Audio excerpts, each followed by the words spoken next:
what are the signs that someone deeply loves you? Because I feel like we live in this world where we're always wondering, do they love me? Do they like me? Do they really like me? Are they really into me? How do you know when you deeply love someone and when someone deeply loves you? How do you even know? So I'm going to start with an answer that people probably won't expect. To me, the first key is, do you truly love them? Because look at it like this. To me, a lot of people get caught up in infatuation. They have unhealthy attachments. They have different motivations to why they decided this is the person that I want. And that can make them feel like they're in love. But to me, true love flows both ways. It's not a one-sided thing. So when you can say, I'm not into them like that. If we look deep into that situation, I can almost guarantee what we'll find is infatuation, attachment, something else. But when you can say, no, I feel it too. I'm deeply in love with them. I think that's your first key. Because without that, nothing else matters. Because a lot of people are choosing partners based off of, well, they love me so much, so I assume it's safe here, and this is a good choice to make. But the safe choice is usually the wrong choice. And a lot of these people select this individual thinking everything's going to be okay, but because you're not really into them, you can never be what they need. And they were never truly what you needed, which is why you never even got to that level with them. So to choose them without first evaluating, do you truly love them, would not be wise. Yeah, that's a great question. And I think people struggle with that question too, because I think we think of love as so many different things wrapped into one. For example, I could think I love someone because of how they treat me. Mm-hmm. I could think I love someone because they have one quality that I really wish I had. Or I could love someone because I think that they're out of my league and they give me a bit of attention. Yeah. And so what we think is love is so complex and so wide that we never stop to ask ourselves, like, what does love mean? Like, what's the definition of love? Like, how do I define love? So how do you define love, and how do you encourage other people to create their definitions of love? Well, for me, first off, is always God is love. And then when we take it from there, love is about kindness, compassion, patience, understanding, a willingness to be selfless and pour into that individual.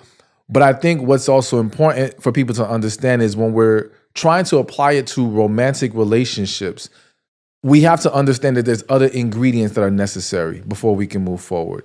So you could love someone dearly, but if they are not emotionally ready, because maybe they haven't healed from their past, maybe there's still some things they need to work out in their life, then it wouldn't be time to move forward in a relationship with them. And we have this bad habit of the minute we feel like there's love there, we want to move forward. Exactly. And as you mentioned, we can get caught up sometimes in, well, we love them because of what they do for us, but what are you prepared to do for them? Love is about giving, all right? So we have to ask ourselves, okay, do we know what their needs are? Are we willing to fulfill those needs? Because if not, maybe this wasn't love. Maybe it just felt good in the moment. Maybe you got caught up in the hype, and that's okay. It happens to almost all of us, if not all of us, at some point in life. But we have to just be very clear with ourselves about what's really driving the intention right now. But I think all those things I mentioned is what encompasses love, and that's like the foundation of it. And then from there, we have to look at some other things to see how we can move forward. Oof, so many times, like, you convince yourself something's love. Mm-hmm. And what I find really interesting is that so many people fall in love too fast, and no one wants to go for the slow, patient, understanding love, which is what love requires. You just said love is kind, love is patient, love is understanding. Those things take time. I think those things take time to nurture and to make sure that we're doing it correctly for each other. So it's about learning each other's love languages and how we make it work within that dynamic. I think also because so many people are not used to dealing with emotions on that level, being that vulnerable, people mishandle it. All right. So it takes time for us to get to a place so we understand how to manage this and work through this. However, I think that I'm a huge believer in connection. And I believe connection is like your spirit recognizing its match. and it's very instant. When you speak to couples who said they experienced a connection, they'll tell you first conversation, first time meeting, first date, first week, it was pretty fast. So to me, the recognizing of something deeper being here can happen very quickly. But how we now cultivate that and how we move forward is where we need to take our time and make sure we're not rushing and overlooking certain important issues that need to be discussed and addressed first. To me, it's the understanding of chemistry versus compatibility and the idea that there needs to be a spark, there needs to be a connection that I feel with someone, like you're saying, on a deeper level. But I find that most people are not adept at knowing whether the connection they feel with someone is deeper or physical. Yeah. Like I would say that it's easy you can often feel a spark if you meet a lot of people, you can feel a spark with a lot of people, but that doesn't mean that they're the right person to build a relationship with, right? Yes. So connection to me is a very rare occurrence. Right, yes. So I feel that people who've actually experienced it, they can tell you maybe once in their life, if you're lucky, 2 times maybe, all right? But it's not this thing that happens with everybody. Whereas chemistry, feeling a spark, these things can happen with a lot of different people. Yes. So I do think there's this education that's needed to understand how we differentiate these things so that we don't confuse them. Because I see a lot of people take that chemistry and think, oh, this is it. This is the one. And it's like, but you had chemistry with the last 5 people. Why is this one the one and not them? So I do think we have to be careful with that. Yeah, I think so. So we're on the same page. There's 3 things. There's connection on the deeper level. There's chemistry, which is like the spark on a more superficial level. And then there's compatibility, which is like what makes it last. And I can relate to that. With my wife, I definitely felt, so I'm one of those people who I kind of knew from the first few moments when I met my wife, before she was my wife, I was like, yeah, this is my person. Like I felt that way. Yeah. For sure, I felt that connection. And there was chemistry there too, but it had to be turned into compatibility in order to create a long-lasting relationship. We've been together for 10 years. We're still learning, building, going through everything, but that was a big part of it. So that I can get behind. Do you see it that way too, or is there something different in how you see it? Believe it or not, I used to make compatibility the least important, but that was because I was looking at it the wrong way. Once I kind of looked at the definition again, and compatibility is about 2 people coexisting in harmony. Yeah. Then I was like, okay, no, you have to have that. I got caught up more so in, like, let's say a dating site says, okay, we're going to decide who's compatible. So I view compatible as like an on the paper, it looks good. It's supposed to match. But you can have a lot of people who are supposed to be compatible and it doesn't work. Absolutely. So I think that compatibility is that add-on. Once we have the connection and the chemistry, now we have to create that harmony, which is the compatibility. Yes, I agree with you. And it is interesting how that word compatibility is thrown around. Mm-hmm. And you're so right that compatibility on paper doesn't mean compatibility in real life. Exactly. And to me, compatibility really has another word inside of it, which is like adaptability and that deeper understanding of an individual where you know how much you're willing to adapt around certain parts of the relationship. But we'll get to that. I think a lot of people, like, and that's where we got into this conversation around what is slow. A lot of people are waiting to feel like, is this person wasting my time or are they the one? And so they don't have a deeper connection. Maybe they had that spark of chemistry and now that's kind of subsided. How do you know if someone's wasting your time? How do you know if you're letting yourself be used or wasted in that way? So to me, again, I think it always starts with self. And you have to be honest with yourself about, why are you still here? Why are you holding on? What's really driving you? Because, just use an example, let's say you're a woman and the only reason why you're holding on to this guy is because he's a nice guy. You don't feel like starting the process over with somebody else. So even though you're not feeling it with him, you figure, let me try to make it work. You're wasting your time. This is where you're setting yourself up for disaster every single time. So if it's not born out of a true connection, love, a genuine desire, you really like this individual, of course, there's always things we have to work through. But is the foundation strong enough for us to say, okay, we can make something special here? And I think once we are honest with ourselves, that kind of helps answer the question, because sometimes we get so caught up trying to analyze the other individual that it's like we get in our heads and now we're missing the mark on what's really important here. And we can't always say for sure what's going on with them. I will say that in general, if this person isn't willing to talk about things, they're wasting your time. If they're not willing to address or correct things that have been talked about, they're wasting your time. If you guys aren't on the same page about what you want and where you want to go in life, wasting time. So there are some things I think we can just look at and say, listen, this is pointless here. But a lot of times, and I have to say this, especially for women, women's intuition is extremely powerful. I'm a huge believer in it. And I feel like women know very early, this isn't it. But they rationalize reasons to convince themselves to give this man a chance. And this, again, is a waste of time because it just doesn't work. I've seen people turn what should have been maybe a couple weeks of dating into years of being married to someone they were not happy with. All because they did not listen to themselves from the beginning. They knew what it was, but they just could not accept it for what it was. Yeah, and I love that point on intuition. It's almost like when a relationship finally ends, a lot of us think to ourselves, I knew they weren't right for me. Like I knew it. I knew that they weren't the one, but you just didn't listen to that part of yourself. Yes. So let's break it down for people. Let's help people out. We started talking about three very important words: connection, which you defined, chemistry, which we've defined, and compatibility, which we've defined. How do people know the difference between connection and chemistry when they meet someone? Because I find that the science shows that you're experiencing dopamine and cortisol at the same time. So you're experiencing the reward chemical and stress chemical at the same time, which gives you that chemistry feeling, which is the feeling of butterflies in your stomach, or like, do they like me? Are they into me? What should I wear? That kind of feeling. But then you're talking about a deeper connection. How do you hear the difference? Because I think a lot of us just get swept up in the feeling of, oh, I'm so into that person, they're so into me. How do you know? So I think one is, are you even being yourself, or can you be yourself with this individual? If you're presenting your representative, then this is not a real connection. This is them falling for that person that you're presenting, but that's not real.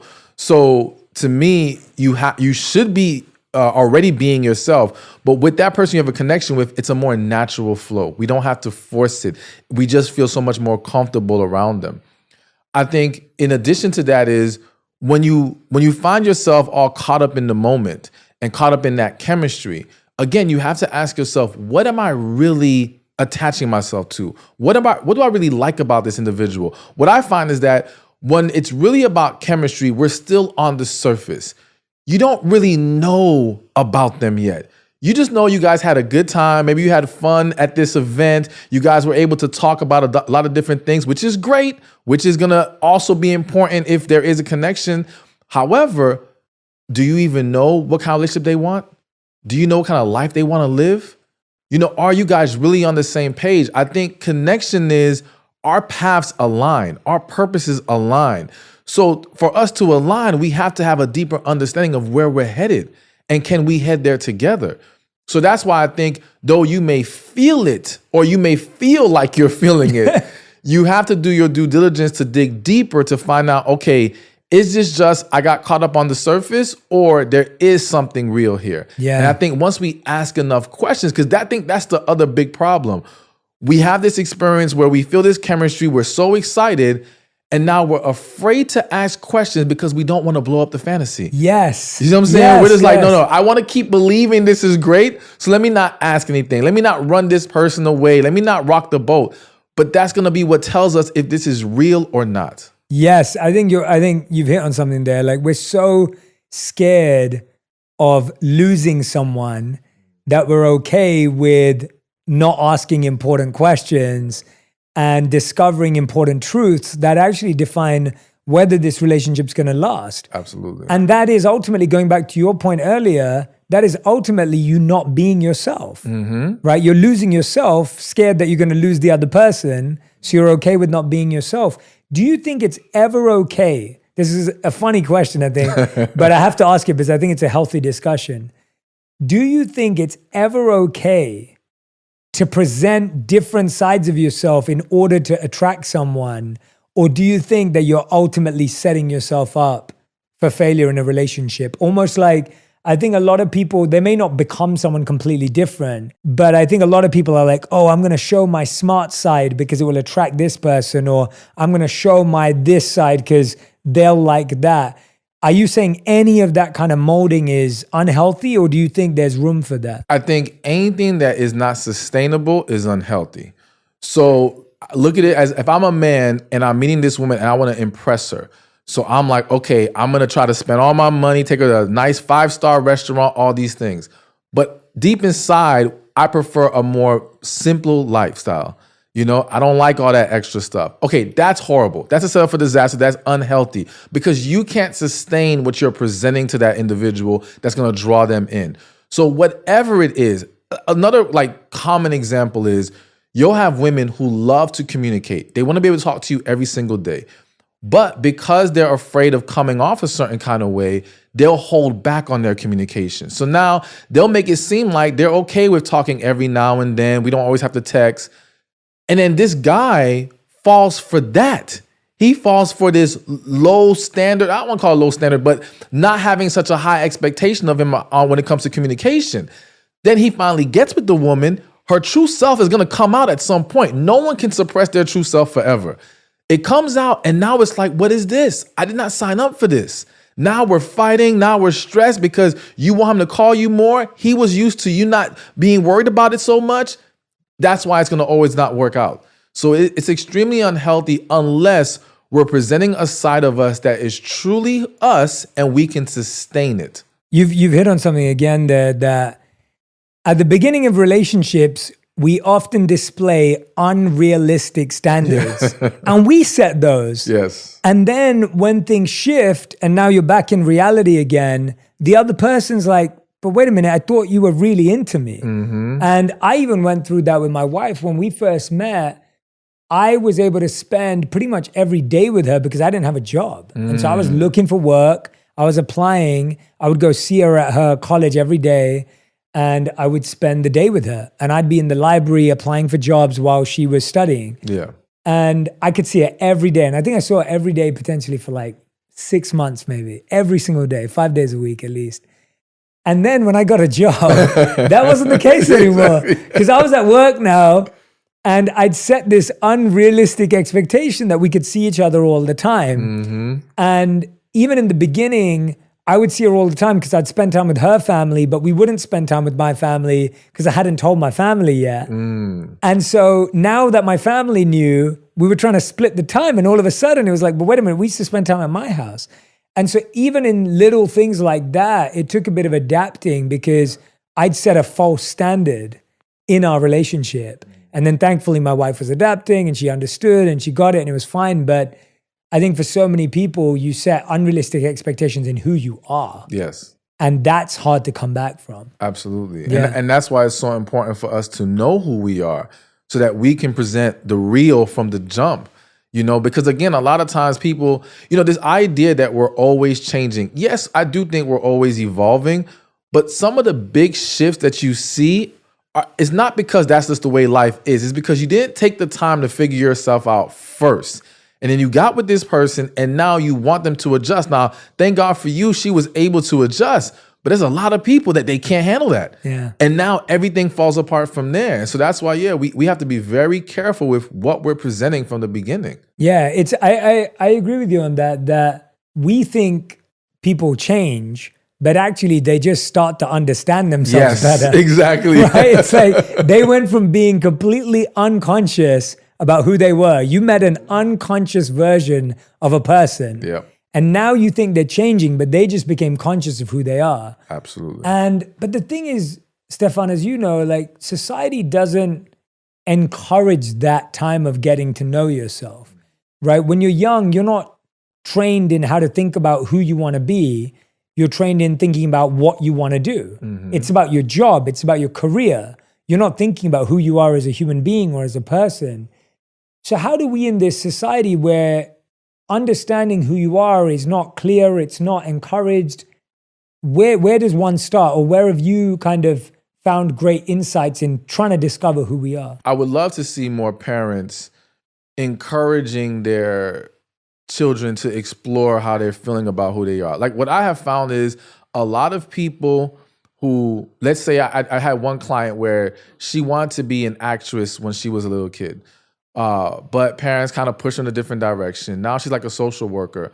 But her desire is still to be an actress. Like the things that they wanted to do, they want to do as an adult now, you can find back in their childhood in a lot of cases. Mm-hmm. So I feel like too many people have stifled their children's growth in certain areas with limited ideas of, well, this can't make money or this wouldn't be a good look for the family or whatever the case may be. It's like, no, let them walk in it and see for themselves if that's really where they belong. Outside of that, for me, I think the big thing is getting in tune spiritually. I'm just a huge believer in that. I feel like me finding myself was when I went into what I call my wilderness period. I kind of just shut everything off that I was doing because I used to be all over, having fun, partying, all these different things. And then God kind of slapped me upside my head and I had to like really pull away from everything and go deeper from within. And it felt like a process of breaking me down to build me right back up. And that's when I start to see things clearer because what I realized is the world is filled with distractions. And it's the distractions why we can't see ourselves for who we really are. If we simply shut off the distractions long enough, you will learn a lot. So even if someone just took a year off, don't worry, limit the TV you're watching, limit the music you're listening to, limit all the internet stuff. Just really go deeper within yourself, spend more time alone, spend more time, thinking and processing. You will learn a lot because again, a lot of it isn't a problem of we don't know ourselves. We are not aware and we're not willing to accept. And once we allow ourselves to do those two things, become aware and then accept it, we become free. Yeah, I mean, I agree with you. I think that I've always been a big proponent of solitude to understand who you are, because as soon as you have another person, you now have another person's opinions you have to filter. Yes. As soon as you have another person in front of you, you have another person's judgments to filter. Mm-hmm. And so now you can't even say what you truly think about something because you're constantly thinking, what does that person think about me and my beliefs? And so understanding your beliefs in solitude allows you to be really clear about what your values and beliefs are. And that's what it's there for. I think when people get into, if we switch to compatibility again, the idea we talked about the difference between connection and chemistry, but compatibility is really interesting because a lot of people believe that relationships should be hard and they require hard work. Yeah. And a lot of people believe relationships should be easy and everything should just flow. Where have you kind of discovered your lens on that spectrum? So, okay, there's a couple ways to look at it. I think that most relationships, and I'll even be more specific, most relationships that involve connection and true love are typically hard. Not because relationships have to be hard, but because most people have been hurt by something in their life, are holding on to past traumas, haven't resolved it. Once they meet this individual that they feel so strongly about, it is scary. This is where things get difficult. It's the difficultness in how do I handle this? How do I manage this? You'll have people feel like they're losing themselves, but they're not losing themselves. Their true self is coming out. And it's the self that's been hiding behind that wall they've been using for quote unquote protection. But I always say the same walls able to protect you are the same walls blocking your blessings. So now they're being pulled from behind it. It makes them feel some kind of way. And again, people start to mishandle things. You also have situations where people are getting bad advice. Like, I'm going to give one example. There's this book called The Game by Neil Strauss. I don't know if you ever read that book. Yeah, but Neil's great. Neil, he went into that world of pickup artistry, learned it, and he was great with the women. But then once he found that woman that he fell in love with, all that stuff doesn't work anymore. So you have a lot of men being taught how to handle women in general, but they don't understand that's not how you handle the woman you truly love. And so now again, you have individuals who, though they are truly in love with this person, they constantly mishandle it with bad guidance, with fear, and all these things. This is what makes it hard. And I even think that a lot of times the people who are supposed to be together sometimes will have the hardest time getting together. But I believe that once we're able to conquer that part of it and actually come together, it's not hard. Yes, it takes work. I believe we have to be conscious and mindful of how we treat our partners, how we show up, being willing to listen. But I think it's so much easier to do those things with someone you have a connection with and you're truly in love with. It's going to always feel 10 times harder when you're in the wrong relationship. And I would argue the vast majority of people are in the wrong relationship. That's why they're seeing it be so difficult. And when you see this whole it's easy, typically it's easy because you have two people who are not digging deeper. They're trying to ride out that chemistry we talked about earlier for as long as possible, all right? So yeah, it seems like it's great, it's easy, no issues, but it doesn't really work like that because they're just not facing the reality of the situation. So I think we have to understand that there is gonna be some bumps in the road because of all the things that people have been through. But once we're able to come together and we know this is our partner, this is who we want to share our life with, it can get so much better. Yeah. And do you think that people have just been given generally the wrong education on how to deal with another person in their life? 100%. Yeah. Because unfortunately, a lot of individuals are giving advice from a bitter, hurt place. They're trying to disguise it as I'm just looking out for you. No, you haven't healed and you cannot properly guide them in a positive and loving manner. And I think that a lot of people, I always say it's funny how we'll spend a lot of time getting educated for the sake of our careers and business, but we don't do the same for relationships. And yet relationships arguably are even more important than that career or business. And even if it's not a romantic relationship, just relationships in general, your ability to coexist with others, connect with others is extremely important. If you want that business to succeed, you have to learn how to establish business relationships. There's no way around it.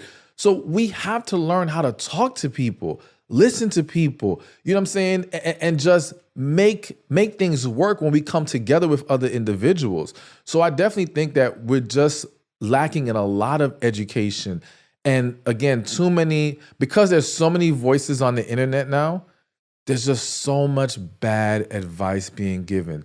And the individuals giving it, they may be giving let's say 80% of the advice is accurate, but it's that 20% that's completely off that can derail everything.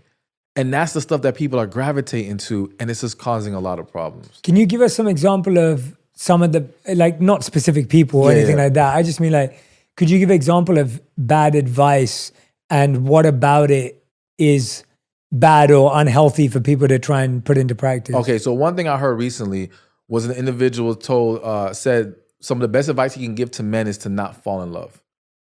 Basically just find a woman you want to be with and kind of keep it there. The reason why I view that as horrible advice is because you sit down with any man who's lived enough life, they will all be able to say there's been at least one time they fell deeply for a woman, all right? The problem isn't falling deeply for a woman. The problem is we don't know how to handle it once we get there. The problem is because we're not accustomed to handling and processing our emotions a certain kind of way and being this vulnerable, we don't understand what's going to be required of us in that moment. We also kind of lose sight of, because I'm a big believer in masculine and feminine energy, and I believe that if she was attracted to you because of that masculine energy that you give off, and now you become this emotional wreck because you don't know how to handle all these feelings you have for her, well, you start to become less attractive to her.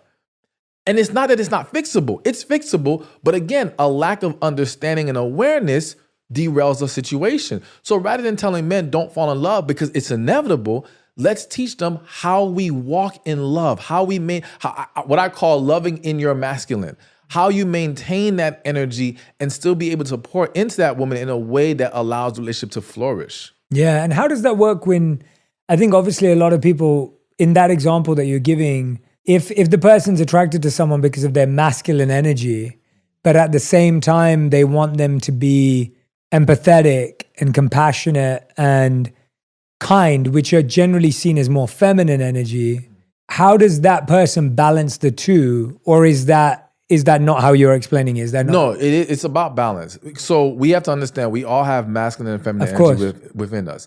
I'm a believer in one must be your dominant energy. The other is the one you tap into when necessary. So as a man, you can walk in your masculine and in those moments tap into those things. But you can't just stay there all the time, all right? You can't just become this needy, emotional guy. That's not gonna work in the vast majority of cases. And so what happens is there's this messaging that's being thrown out there that women don't like good guys. I don't believe that's what it is.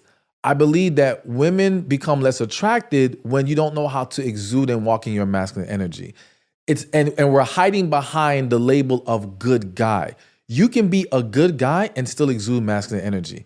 And that's the thing. And we also think that, oh, they like bad boys. No, if you look deeper, it's really the masculine energy that quote unquote bad boy exudes. But what they desire is a mixture of both. The same way that we would want a mixture of both. We would want a loving, sweet woman, feminine woman, whatever. And if you're a guy who wants a masculine woman, cool. But you don't want her to be just that. You know, you want her to have the ability to tap into that other side when necessary. I think we all desire that balance in our partner. And I think it's healthy. And if we just learn how to maintain it and how to nurture it, we would see greater success in relationships. Yeah. What are some of the skills with mastering that energy that you think we're missing out on, and balancing that energy and knowing when to be which? And because the reason why it's hard is I think we live in a binary world, right? Like you feel like you have to choose. Mm-hmm. Like you're either a bad boy or you're a good guy. You're a doer or you're a thinker. You're a winner or you're a loser, right? Like we think like that. And so people go, okay, I can either be masculine or I can be feminine. And I definitely relate to what you were saying. Like I believe that there is a lot about me that is massively masculine in energy, using that language and terminology. My drive, my ambition, how I work, my strategic mind. And at the same time, I consider myself to have a lot of great feminine energy and qualities where it comes to like empowering others and nurturing and the ability to hold deep, compassionate space and be empathetic, which are all powerful qualities for everyone, right? Beyond gender, they're powerful qualities. And I appreciate, and it's taken a long time to know when to be which. And it's still, and I still make mistakes, right? There's still sometimes I'm like, I should have been more assertive, or I should have been more affectionate. So we live in a world that finds it hard to hold two opposing ideas at the same time. Yeah. We don't know how to do that in any sphere of life, let alone within ourselves. Mm-hmm. So what are some of the skills that we can learn in order to nurture both those energies in a healthy way inside of ourselves? So I think one, it's going to require a lot of, if you're already in a relationship, it's going to boil down to a lot of transparency and communication.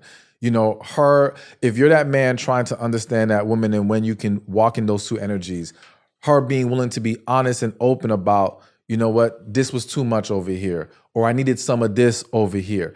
And in time, you're going to become more aware and understanding. And it's going to be like second nature to you. You won't have to overthink it. And I think part of it is not overthinking it. It's kind of like being ourselves, but understanding that we have to learn when this is doing too much and vice versa.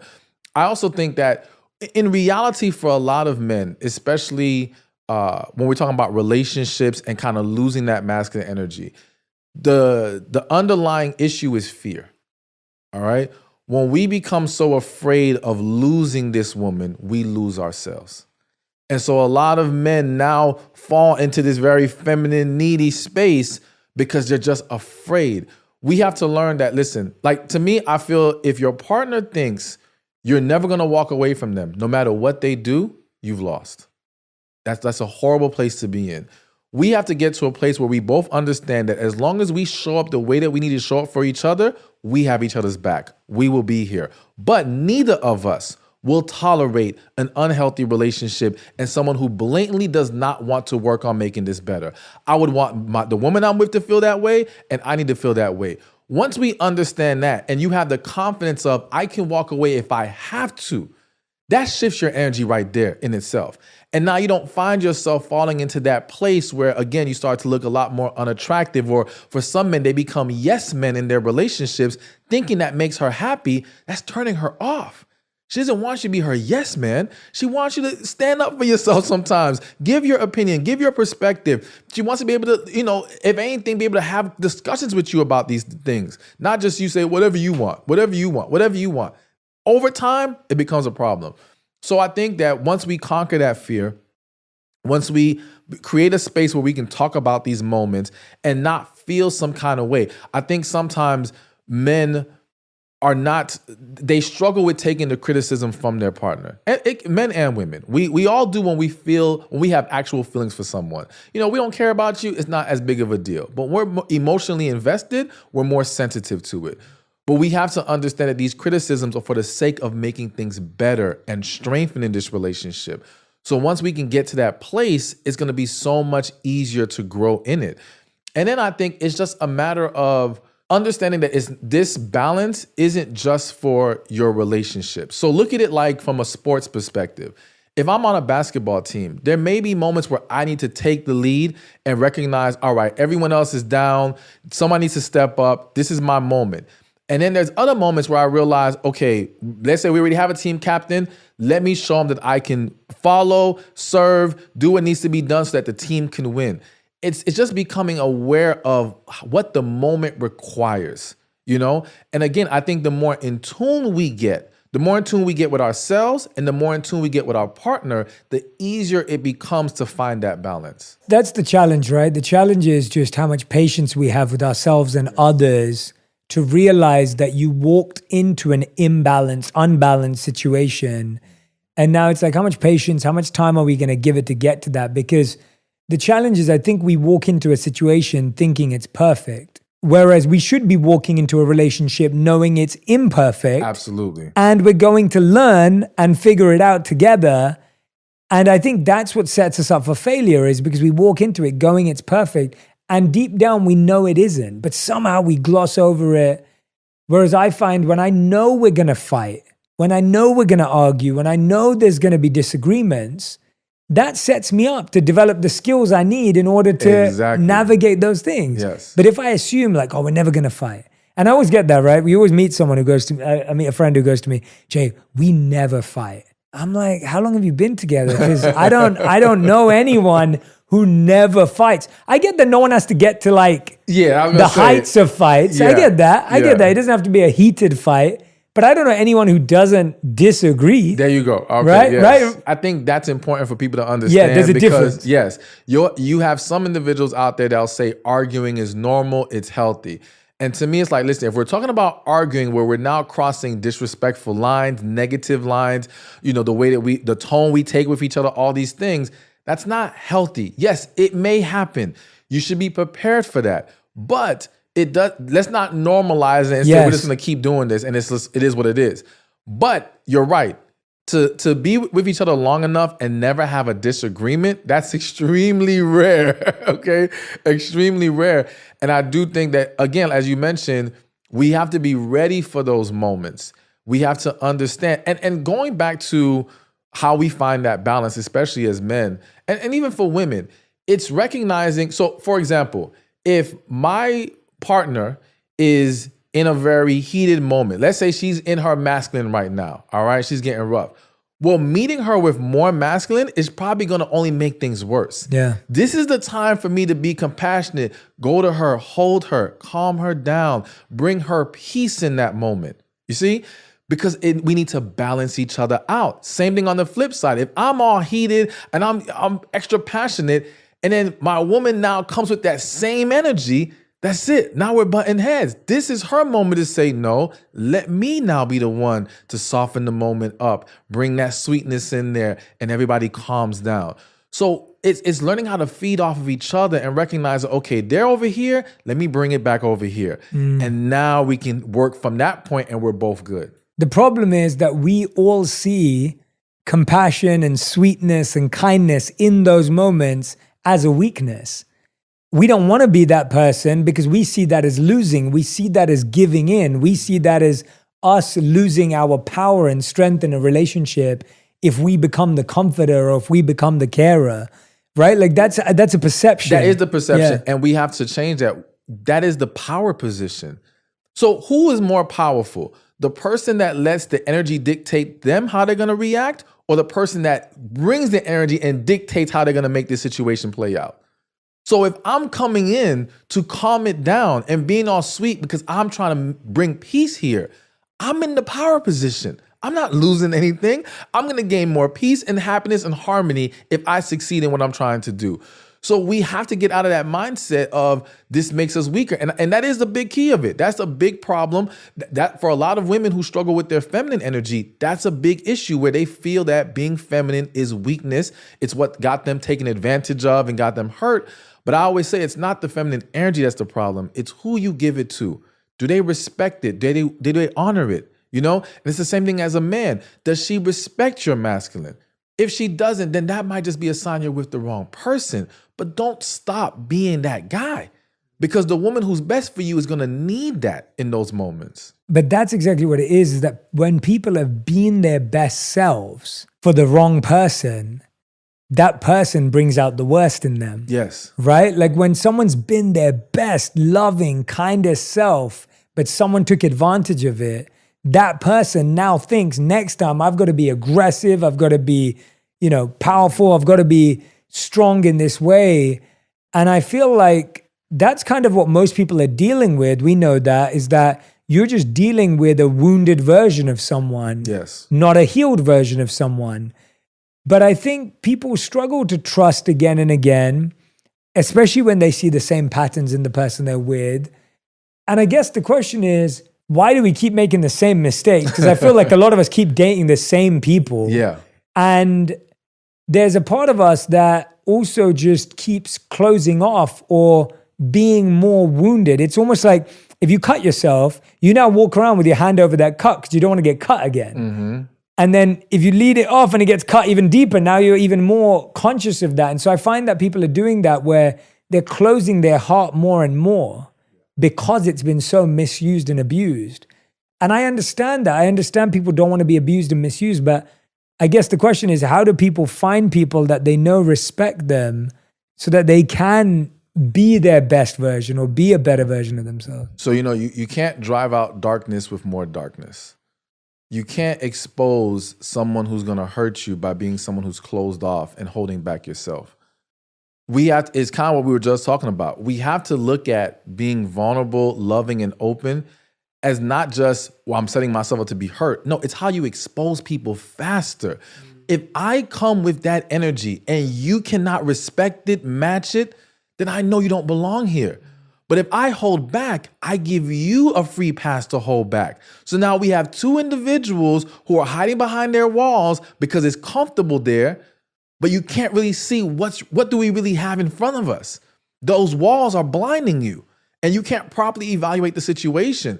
So one, we got to get to a place of healing from our past so that we're not just walking around with the hand over the cut. No, you got to let the cut breathe. You got to let it heal, all right? Putting your hand on there is delaying the process. And like you said, all that's going to happen is when you finally take your hand off, but you're taking it off with the wrong person and you haven't learned. See, what I want people to realize is your actions weren't the problem, meaning you being loving, sweet, kind, compassionate wasn't the problem. It was the person.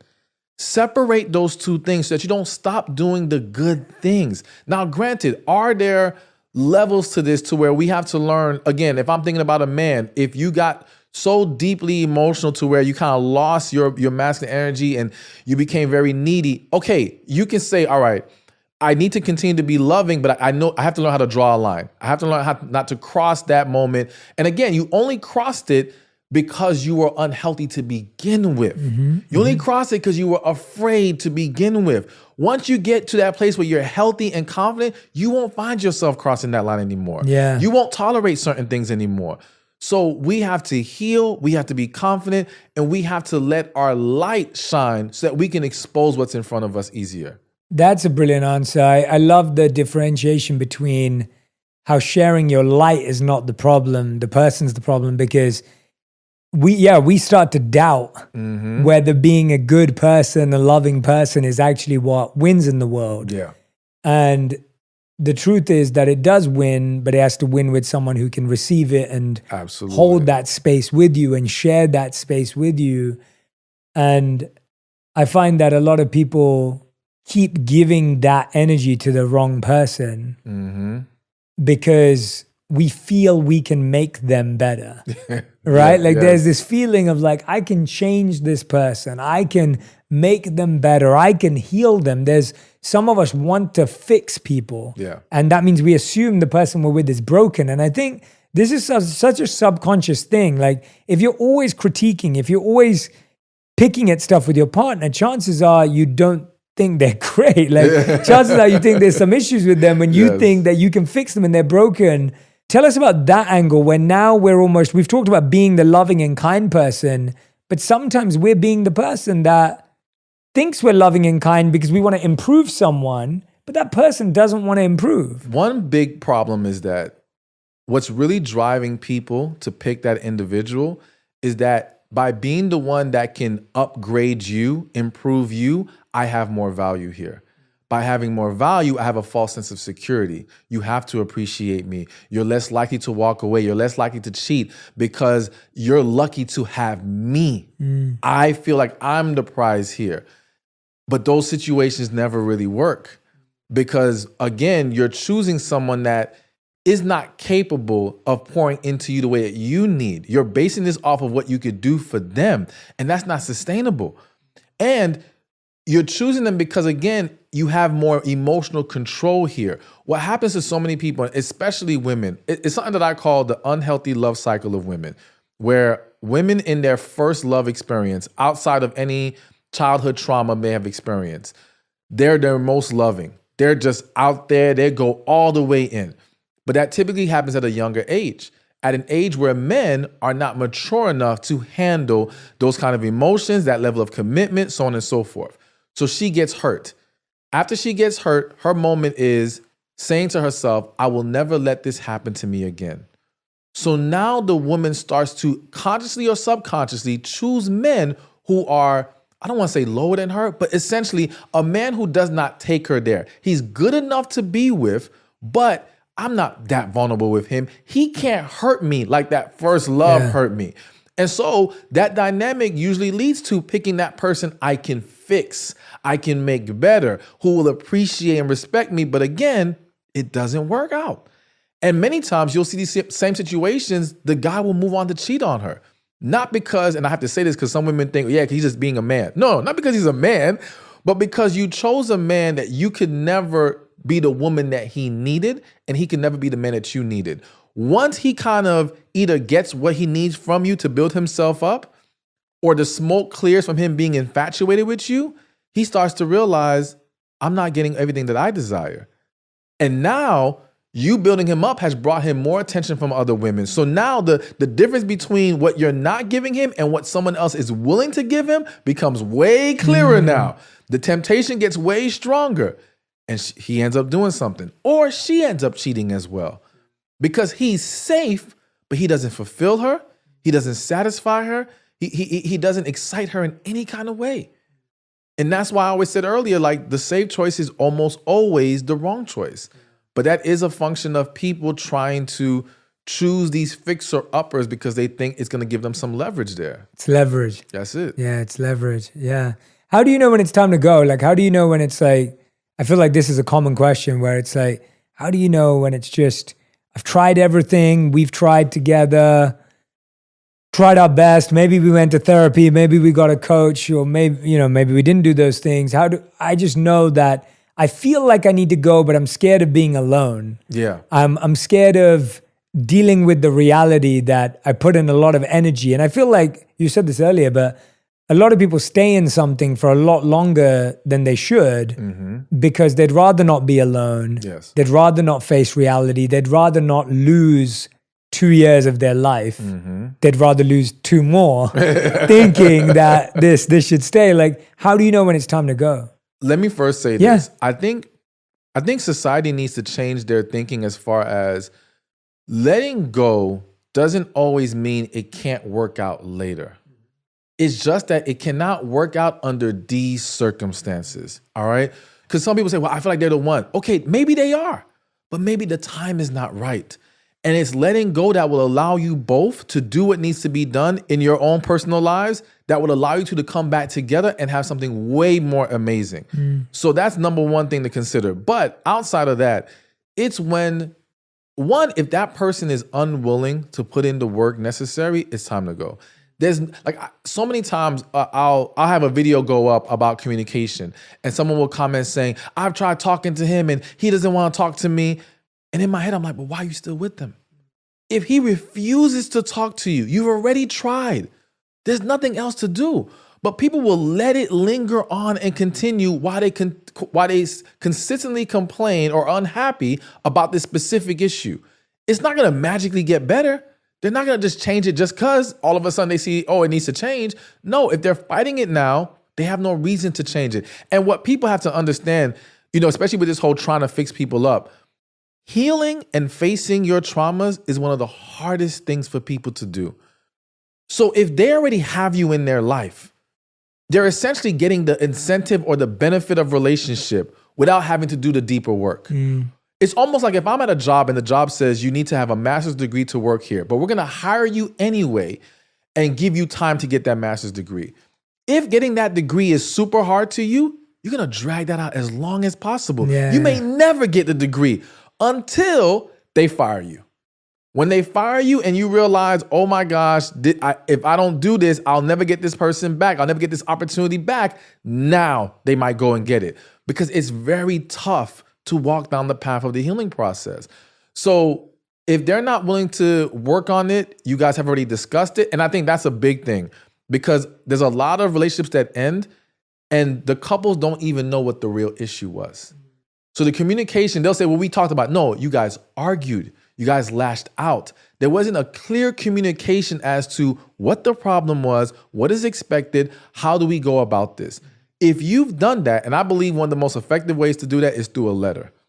Because I feel like verbal communication of deep issues and concerns, they typically don't go well. People get distracted, they forget what they want to say, the other person gets defensive, they're listening to rebuttal, not to understand. But when there's a letter involved, it gives you time to get everything out. You can evaluate your tone, leave no stone unturned. And now they have an opportunity to process it on their time, to really take it in. And then you guys can come together and discuss the letter. And now it's so much easier to stay on point and get everything covered. If we've done that and they're still unwilling or there's still no progress, it's time to go. Yeah, that's great. That's great advice. And for me, that's the biggest one. It's like, you can't make something last if only one person's working on it. You can't keep hoping and waiting and wishing. And like you said, that ending doesn't mean forever. And often I've found that two people need to grow individually to be able to grow collectively. Yeah. And we're forcing growing together so hard, but we need space to grow. Mm-hmm.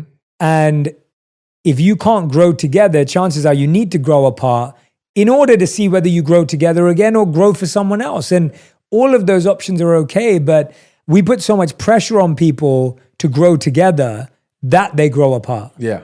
And actually, if they chose to grow apart and grow separately, they could come back together if they learn the lessons. And I think that's a mistake too, that sometimes people think, I'm going to go learn this lesson for this person. Yeah. I meet a lot of people that are like, okay, they broke up with me because I wasn't XYZ. Now I'm going to go become XYZ to win them back. Yeah. And I always find I'm just like, well, no, you should go become XYZ if you think you were missing XYZ, but not to win them back because you don't know what they're going to do. What's your take on people trying to win people back? So I 100% agree with you. Like, if we're trying to learn or grow, it needs to be for the benefit of who we are and just whoever we deal with. So it's almost like if I was a bad communicator in this relationship, I shouldn't learn to better communicate for that person. I need to better communicate for whoever I'm going to be with. If you can't see it in that light, then maybe you're looking at the wrong thing. My thing is this, I think it all depends on what the details of the situation was, what led to the breakup, what were you overlooking? What was missing? Are these fixable issues? Because a lot of people are trying to win back someone where the issues are not resolved. So it's like, what's the point of going back? We're just going to go in the same cycle all over again. They're letting this idea of I miss them, I don't want to be without them, blind them from the fact that you two did not get along well, or you two don't want the same things, or you two just, whatever it is. maybe there's a lack of sexual satisfaction. I don't know why I felt the need to mention that, but it happens a lot of times. You have to stay focused on what led to the end and can this be corrected? If it can, cool. But as you mentioned, correcting it does not guarantee you they're coming back. And even if they will come back, you don't know when. They may need, so you may have figured yourself out in 6 months. They might need a year. And I would argue if you guys are truly meant for each other and they needed a year, you need a year too. You're just overlooking some things and you're rushing the process because you want to get back to them. Yeah. I've never found a situation where it was truly only one person who had problems and the other person was squeaky clean. No. You thought you were, but you had some stuff too you needed to correct. Of course.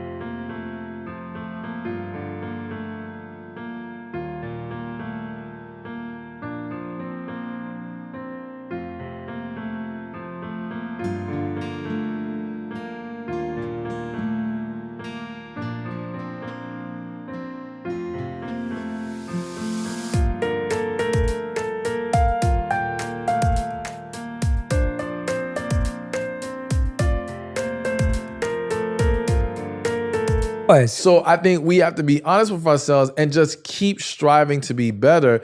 And rather than focus on winning them back, just become the best you. Because if you do, and there's a true connection there, the opportunity will present itself again, and you two will be able to make something of it. And the struggle is that when people finally make that decision to break up or let go, the studies show that the parts of your brain that are activated in a breakup are the same as detoxing from cocaine, right? Like you're literally trying to detox so you can have a craving for someone that's bad for you. Yeah. Or also it says that the areas of the brain that are activated in a breakup are the areas that are the same with physical pain. So if someone like punch you in the stomach, the reason why we say like my heart feels broken is because it literally feels like something's broken. Yeah. So when you're going through a breakup, when you're feeling the craving to be with that person again, studies show that over 80% of people are looking at what their exes are doing on social media, right? Probably through a Finsta account or whatever, but you have to know, what are some of the healthiest tips that you've given to people and the people that you've worked with that have genuinely helped people move through a breakup? The first thing is to ask yourself again, why was I even there? Why am I holding on to this individual? Again, I think sometimes we get so blinded by just the experience or our desire to have this person for whatever reason that we overlook what was really missing or why this could not work anyway. What you'll also find is, and I'm sure there's probably a study on it, where if they broke up with you ever see a situation, it happens on TV a lot, where the person could be like, okay, I'm going to break up with my partner. They're planning on it. They've been practicing in their head, right? It took them a couple of weeks to muster up the strength. They're about to do it, and then the partner breaks up with them. Yeah. Now it's, oh my gosh, I got to get them back. Yeah. So it's like, you just forgot this whole time that was your plan. Yeah. They just gave you the pass to do it. But now, because we don't like to be the one being let go of, now we're fighting hard to get it back. Yeah. So we have to really not fall into these little traps that happen to us as human beings. Our brains just playing tricks on us or something, where we confuse these emotions for, oh my gosh, I must really love them. Or even like you said, you go into that detox, and because I always tell people, no matter how bad the relationship was, there's always good moments. So if you're trying to break free, you can't just let your brain focus on the good moments. You have to remind yourself why this doesn't work. But if you keep focusing on the good, you start to make yourself think, oh, because I missed this good moment, I must miss them. And there's this quote that says, sometimes you're not missing the person, you're missing the feeling. So you've got to be able to differentiate those two things. So getting back to how we get over these breakups is recognizing, why were we really there to begin with? Could this actually work? The next thing is, I'm a huge believer that a lot of times a breakup is a blessing in disguise. Even if there is a chance that you two can work together or this is the one for you, you may have needed this time to reevaluate and get things in order. Something is obviously wrong. Even if it may be something as deep as, because I've seen situations where everything was going amazingly well on the surface and the person broke up with them. Let's say the woman lets go of the man. So to the man, that's really confusing. But what it was is that woman, she had not healed from her past relationships. And this relationship being so good was scaring her. And what happens is the better you are, the scarier it becomes for her. She's looking for something to be wrong. She has to validate her fear somehow. When she can't find it, she'll either sabotage the relationship or she'll run from it. So to that man, it may seem like this is so unfair, which, yeah, it sucks. But if this woman didn't break up with you now, you were inevitably going to face this same ending, but at a worse time. Yeah. All right. This is still best that it's happening now. At least if she can go do what she needs to do, there's a chance for this to come back around later. But it's hard for us to see it in the moment. So I think just really, we also have to focus on our healing. Whenever a breakup happens, the mistake we make is that we think it's about healing from the breakup. No, it's healing from everything you've been through. You've probably been sweeping under the rug your childhood trauma for years, maybe the last 2-3 relationships, whatever it is. So, and not healing from those things is contributing to your struggle to get past this breakup and contributing to why you even chose this person to begin with. I'm a huge believer that if you haven't healed, you are 90% likely to choose the wrong person. Yeah. It's just too difficult to pick that person that you truly love and can truly love you and accept that level of vulnerability when you have still not resolved your past traumas and past hurts. Yeah. So to me, that's the next big thing, is just focus on your healing process, because in that process, you will also be able to see more clearly if this is really for you or not. Like walking around unhealed is like walking around with broken glasses. You can't see straight, no matter how hard you try. But healing will clear up your vision.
Really fast.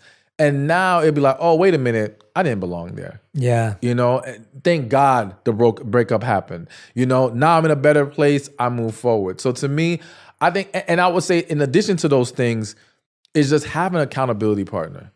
Whether that's friend, coach, therapist, someone that can help keep you in check, help remind you what you need to do, someone that you have to talk to and update what's going on so that you feel like, okay, I don't want to come back to them saying I'm doing the same thing over and over again.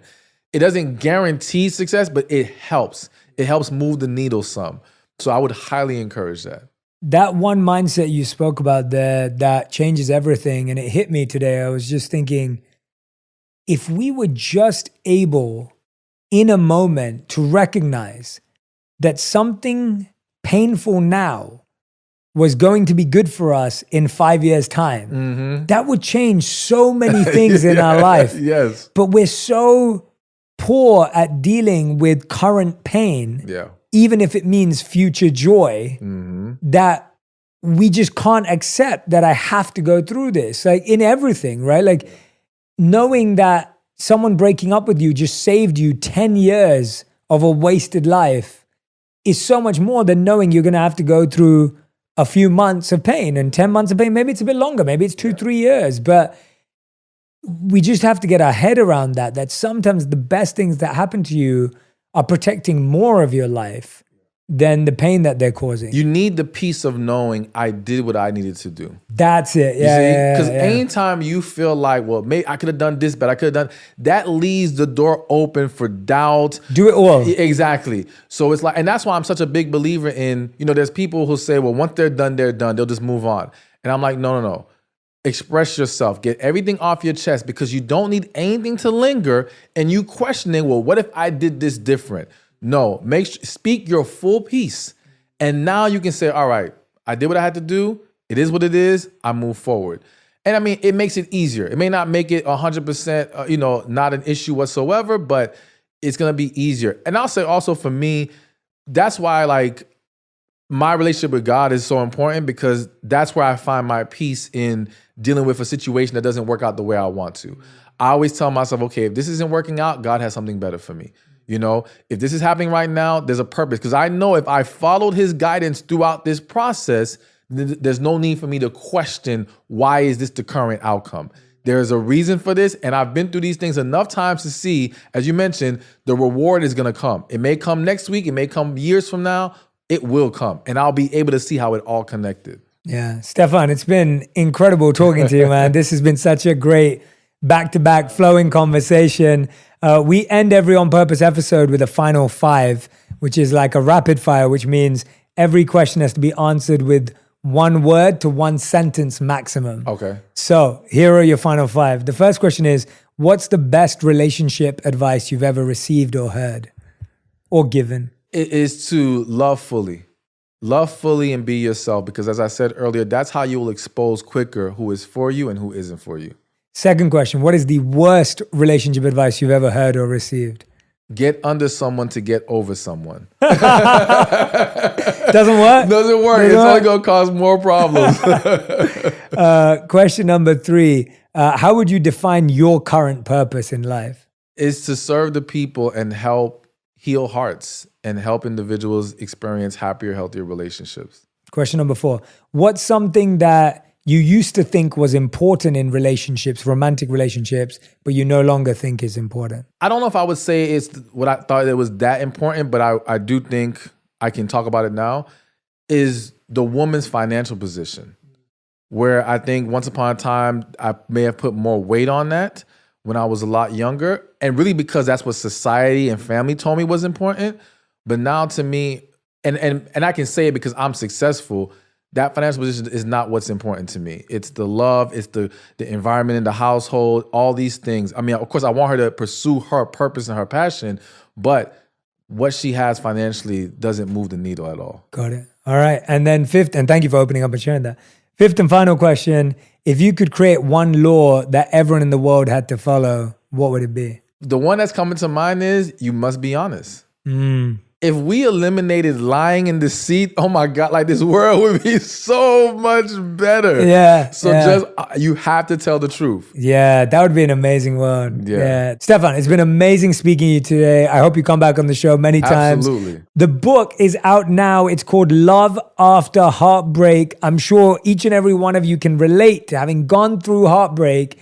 This is the book to have to find that love within yourself again, to make sure you can love others. Make sure you go and grab a copy of the book. We're going to put the link in the show notes so you can go and order the book. I highly recommend it. Please make sure you follow Stephan on YouTube, on Instagram, on TikTok, on all the social media platforms. Please do tag me and him on the platforms you use with the insights that stood out to you, the words of wisdom that he said that are going to stay with you, and the ones that you're bringing into your heart and life, and the ones you're sharing with your friends. I hope you'll pass this episode on to someone who needs it. If you know someone who's going through a tough time, through a breakup, if you know someone who's single right now and needs to do some more healing, or if you have a friend in your life who's in a relationship but struggling,